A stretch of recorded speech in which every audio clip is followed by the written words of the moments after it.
আল্লাহ তাআলার রহমত কখনো শেষ হয়? বিশ্বনবী আমার বুখারী শরীফের হাদিস শরীফের ভেতরে সুন্দর করে জানিয়ে দিয়েছেন, وقال النبي صلى الله عليه وسلم لا يؤمن أحدكم حتى أكون أحب إليه من والده وولده والناس أجمعين।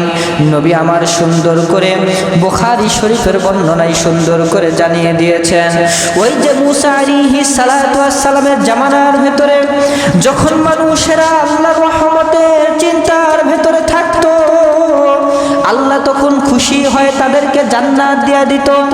কিন্তু বর্তমান জামানার ভেতরে আমার যত উম্মত রয়েছে, আমার যত বান্দারা রয়েছে, এই বান্দারা আমার আল্লাহর রহমতের আশা যদি করে, আমার আল্লাহর চিন্তা ভাবনা যদি করে, আমার আল্লাহকে মহব্বত যদি তারা করে, তাহলে আমার আল্লাহ বলেন এদের উপরে খুশি হয়ে সরাসরি তাদেরকে জান্নাত দেওয়া হবে।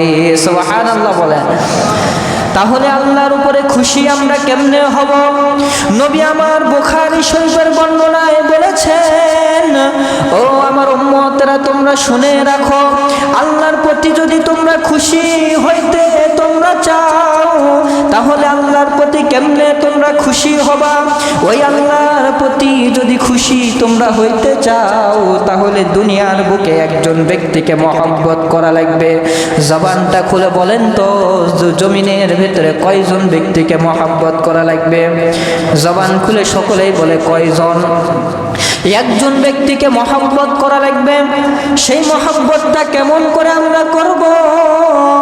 রব্বুল আলামিন সুন্দর করে বলে দিয়েছেন, ইন্নাল্লাহা ওয়া মালাইকাতাহু ইউসাল্লুনা আলান নবী ইয়া আইয়ুহাল্লাযীনা আমানু সাল্লু আলাইহি ওয়া সাল্লিমু তাসলিমা। আল্লাহু আকবার বলে। বিশ্ব নবীকে আমার আল্লাহ সুন্দর করে জানিয়ে দিলেন, ও নবী আপনার উম্মতদেরকে জানিয়ে দেন, ইন্নাল্লাহা, নিশ্চয় আমি আল্লাহ পুরা পৃথিবীর মানুষদেরকে বলে দিলাম, ইন্নাল্লাহা ওয়া মালাইকাতাহু ইউসাল্লুনা আলান নবী, পুরা পৃথিবীর বুকে যত মানুষ রয়েছে, এই মানুষ নবীর উপরে দরুদ পাঠ করুক বা সালাম প্রেরণ করুক বা না করুক, আমি আল্লাহ তাআলা আরশে আজিমের উপরে বসে থেকে এখান থেকে আমি নবীর উপরে দরুদ শরীফ প্রেরণ করতে থাকি। সুবহানাল্লাহ বলে। আল্লাহ তাআলা ডাকতে বলেন, আমি বিশ্ব নবীর উপরে দরুদ সালাম প্রেরণ করি।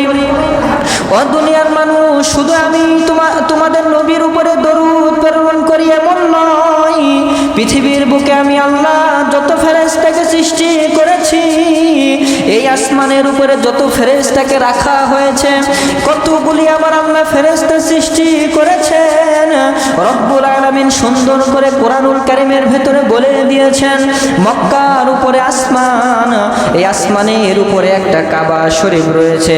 তো মুসা আলাইহিস সালাতু ওয়াস সালাম ঘটনায় ফিরে যান। মুসা আলাইহিস সালাতু ওয়াস সালামকে যখন বলা হয়েছে, হে মুসা পয়গম্বর, তুমি কি জানো না এই পৃথিবীর বুকে যত মানুষকে সৃষ্টি করা হয়েছে, তারা যদি একজনকে মহব্বত করে তাহলে সে জান্নাতি হয়ে যাবে। আল্লাহু আকবার বলেন। নবী আমার প্রশ্ন করলেন, ওগো আল্লাহ, কাকে মহব্বত করতে হবে, কাকে ভালোবাসতে হবে, সুন্দর করে একটু বলে দেন। আমার আল্লাহ নবীকে ডাক দিয়ে বললেন, ইয়া রাসূলুল্লাহ, একজনকে আপনি মহব্বত করেন এবং আপনার যত উম্মত আছে সবাইকে মহব্বত করতে বলেন। আপনি মুসা নবী ইন্তেকাল করার পরে, আপনি চলে যাওয়ার পরে পৃথিবীর বুকে সব চাইতে একজন রাসূল, যার নাম হবে মুহাম্মদ, এই মুহাম্মদ নবী পৃথিবীর বুকে আগমন করবে, আলোর ভান্ডার নিয়ে আসবে, রহমতের ভান্ডার নিয়ে আসবে। যেই ব্যক্তি এই মুহাম্মদকে মহব্বত করবে, ভালো যারা বাসবে, আমার আল্লাহ বলে দিয়েছেন এই মুহাম্মদকে ভালোবাসার কারণে আমার আল্লাহ খুশি হয়ে এই ব্যক্তিদেরকে সুন্দর জান্নাত দান করে দিবে। আল্লাহু আকবার বলেন। তাহলে বলেন তো, নবীকে ভালোবাসার দরকার আছে না নাই? জবান খুলে বলেন, আছে না নাই? লা ইউমিনু আহাদুকুম হাত্তা আকুনা আহাব্বা ইলাইহি মিন ওয়ালিদিহি আবিহি ওয়া ওয়ালাদিহি ওয়ান নাসি আজমাইন। পৃথিবীর বুকে তোমার সন্তান রয়েছে, তোমার স্ত্রী রয়েছে, তোমার আত্মীয় স্বজন রয়েছে, তোমার পিতামাতা রয়েছে। যেই ব্যক্তি এই সবগুলিকে বাদ দিয়ে নবীকে বেশি ভালোবাসতে পারবে না, ওই ব্যক্তি কখনো জান্নাতে প্রবেশ করতে পারবে? জবান খুলে বলেন, পারবে? কখনো পারবে না। তাহলে আল্লাহর জমিনে, বাংলাদেশে, ইন্ডিয়াতে, বিভিন্ন জায়গায় যে বিশ্বনবীকে গালি দেওয়া হয়, আপনি ঘরে শুয়ে থেকে কয়দিন প্রতিবাদ করছেন? জবান খুলে বলেন, প্রতিবাদ করছেন?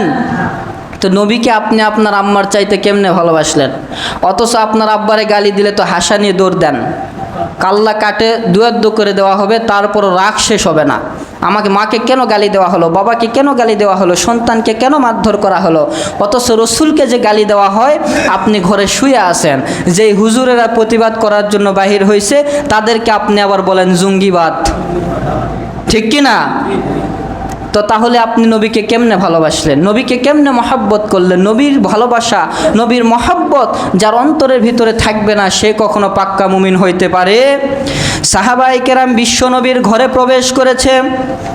ভালো করে দিলের কানটা লাগায় শুনবেন, নবী আমার রাতের বেলা পেশাব করার জন্য উঠতেন না। কাফেরেরা বিশ্ব নবীর